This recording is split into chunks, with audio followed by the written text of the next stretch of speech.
Shalom, bersyukur kepada Tuhan kita boleh bertemu kembali dalam program Renungan Keluarga Kristen di hari Jumat Agung. Bapak Ibu, hari ini adalah hari Jumat Agung.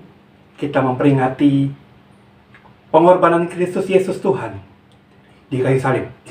Sebelum kita merenungkan firman Tuhan, saya mengajak kita berdoa. Bapa kami dalam surga, kami bersyukur karena hari ini kami boleh ada sebagaimana ada. Tuhan mengizinkan kami boleh ada di hari ini karena kebaikan-Mu yang Kau nyatakan kepada kami. Kami mau menjalani hari ini Tuhan, mau beribadah, memperingati Jumat Agung.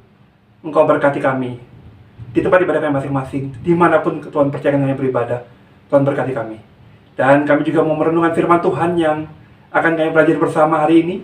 Sebelum kami pergi beribadah mungkin, sebelum kami beraktivitas atau setelah kami beribadah, biarlah renungan firman Tuhan ini juga kembali menguatkan kami, meneguhkan kami bahwa Engkau begitu mengasihi kami.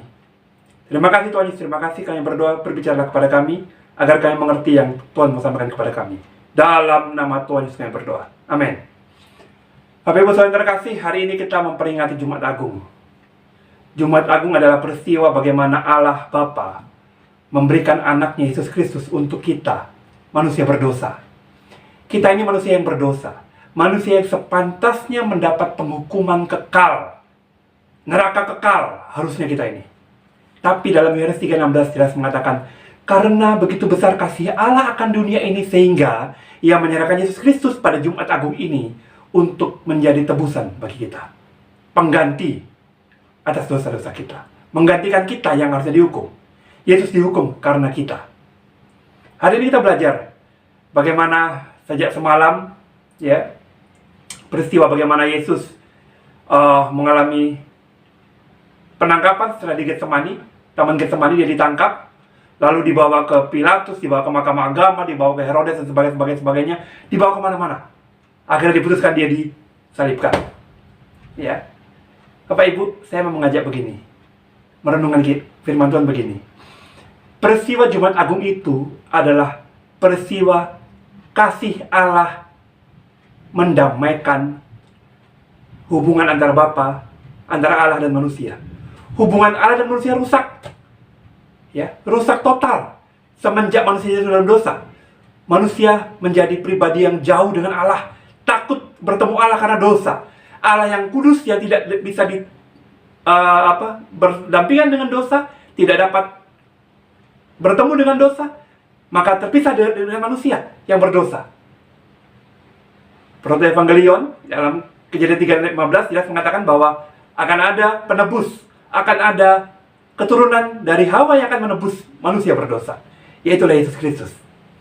Yesus Kristus dikirim untuk kita, untuk menebus kita, saya dan Bapak Ibu, untuk menebus Bapak Ibu dan saya yang berdosa, menggantikan Bapak Ibu dan saya yang berdosa, yang sepantasnya dihukum. Ya, mendamaikan kita dengan Allah. Kita kan sedang bermusuhan dengan Allah. Kita berseteru dengan Allah ini. Kita ini seteru Allah. Kita berdosa, Allah tidak berdosa. Bertentangan. Tapi Yesus mendamaikannya.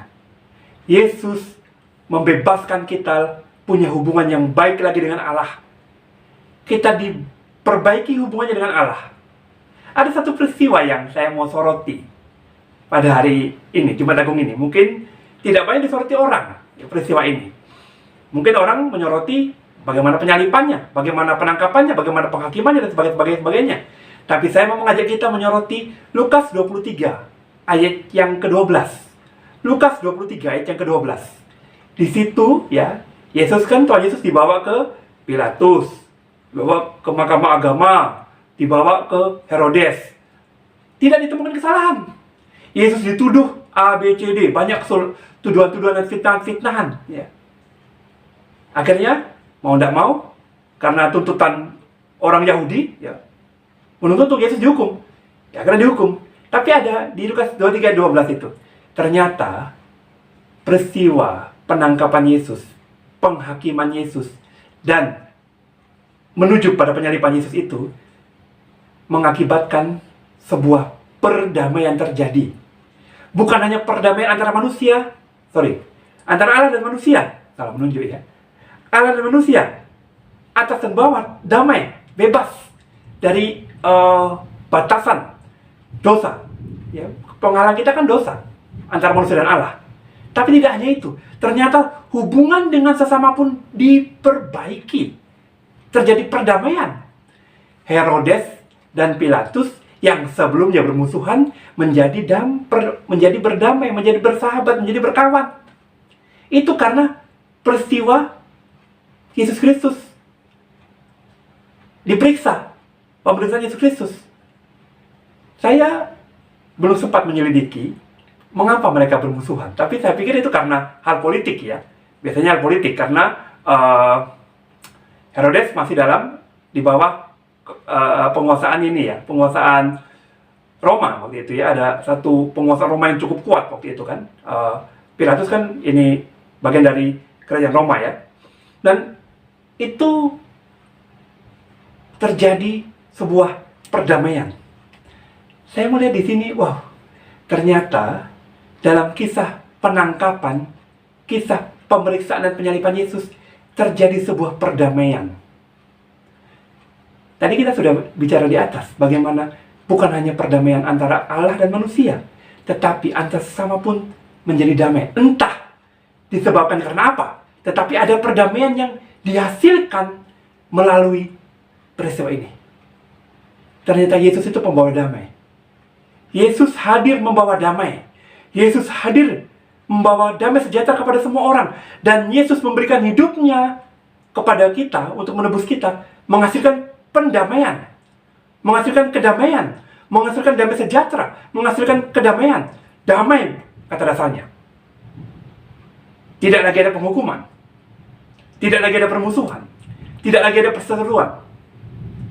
Jumat Agung membuat kita menjadi dekat lagi dengan Allah. Kita bisa kapan saja datang kepada Allah. Kita bisa datang kapan saja kepada Tuhan Yesus untuk berdoa. Tidak lagi ditentukan oleh waktu. Dengan cara apa saja kita bisa datang. Karena kita sudah didamaikan. Tidak ada lagi pembatas. Yesaya 59 ayat 1 dan 2. Penghambat doa kita jawab adalah dosa. Sekarang tidak ada lagi dosa. Pembatasnya sudah diputuskan oleh Tuhan Yesus. Didamaikan oleh Tuhan Yesus. Setelah peristiwa penyaliban. Setelah peristiwa kematiannya, pengorbanannya. Dan ternyata di cerita ini ada sisipan cerita Herodes dan Pilatus pun berdamai. Yang sebelumnya bermusuhan menjadi berdamai karena di situ hadir Yesus. Yesus membawa damai sejahtera. Yesus membawa perdamaian kepada banyak orang. Sebagai umat Tuhan yang ditebus Tuhan, mari kita hadir membawa damai kepada siapapun. Tidak membawa permusuhan, tidak membawa orang membenci kita, tidak jadi sandukan bagi orang lain, tapi kita menjadi membawa damai kepada siapapun. Karena Yesus memberi contoh, menteladankan kepada kita untuk menghadirkan kedamaian dimanapun kita berada. Umat Kristen, pengikut Yesus, harus menebarkan damai. Seperti Yesus yang hadir dalam situasi yang sulit itu, menghasilkan kedamaian. Saya menangkap hal yang tidak banyak disoroti oleh orang ini. Karena ada hal sederhana itu tertulis ya. Lalu Herodes dan Pilatus pun menjadi berkawan, menjadi bersahabat karib, ada terjemahan lain. Menjadi berteman, di mana sebelumnya mereka bermusuhan atau berseteru. Hasil dari kehadiran Yesus. Sekalipun dalam bentuk penghakiman, penghukuman dari orang-orang Yahudi yang menuduhnya macam-macam, tetapi ternyata menghasilkan kedamaian. Yesus membawa damai, kita pun membawa damai. Yesus menghasilkan perdamaian Allah dan manusia, kita juga menghasilkan perdamaian. Kita sudah punya hubungan yang damai dengan Allah, kita pun harus berdamai dengan sesama kita. Tidak boleh ada permusuhan dengan siapapun. Dengan pasangan berdamai, dengan anak berdamai, dengan orang tua berdamai. Jika belum ada perdamaian, perlu kita berintrospeksi diri kita. Apakah kita sudah menikmati penebusan Yesus? Karena penebusan Yesus itu pasti membawa damai sejahtera, pembebasan dari penghukuman hal-hal yang mengikat. Dosa kebencian, tidak ada lagi hal-hal benci. Atau permusuhan, tidak ada lagi. Harus ada perdamaian di mana-mana. Karena ada Yesus. Yesus sudah mendamaikan kita semua dengan Bapa, dengan Allah. Yesus sudah mendamaikan kita dengan Allah. Kita pun harus berdamai dengan sesama kita. Mari kita berdoa. Tuhan, terima kasih sudah berkati kami malam ini. Sudah berkati kami pagi hari ini. Terima kasih hari ini Engkau berkati kami, Tuhan. Terima kasih banyak. Kami bersyukur Engkau ada bersama kami di Jumat Agung untuk memberi diri bagi kami yang berdosa. Terima kasih. Biarlah melalui peristiwa Jumat Agung ini kami tahu bahwa Engkau mati untuk menghidupkan kami. Engkau mati untuk mendamaikan kami dengan Allah. Engkau mati untuk membuat hidup kami damai dengan sesama juga. Berkatilah kami, Tuhan Yesus. Jadikan kami sumber damai bagi setiap orang di sekeliling kami. Seperti Engkau membawa perdamaian kepada siapapun di mana Engkau hadir. Biarlah kami juga membawa kedamaian bagi siapapun. Kami tidak menghasilkan kebencian, tidak membawa hawa permusuhan kepada siapapun, tapi membawa hawa perdamaian kepada semua orang di sekeliling kami. Menunjukkan, mengikuti, meneladani Yesus Kristus yang membawa damai. Berkati kami, Tuhan. Biar Jumat Agung ini kami sungguh menikmati, memahami, mengerti makna penebusan Kristus Yesus, makna penggantian Yesus bagi kami yang berdosa. Terima kasih Tuhan Yesus. Kami bersyukur untuk hari ini. Dalam nama Yesus kami berdoa. Amin. Bapak Ibu, selamat memperingati Jumat Agung. Lanjutkan aktivitasmu dan terimalah berkat Tuhan. Biarlah berkat damai sejahtera dari Allah Bapa, cinta kasih daripada Tuhan Yesus Kristus, dan penghiburan penyertaan Roh Kudus ada untuk Bapak Ibu Saudara sekalian, mulai sekarang seterusnya sampai selama-lamanya. Amin. Shalom. Selamat memperingati Jumat Agung. Tuhan Yesus memberkati.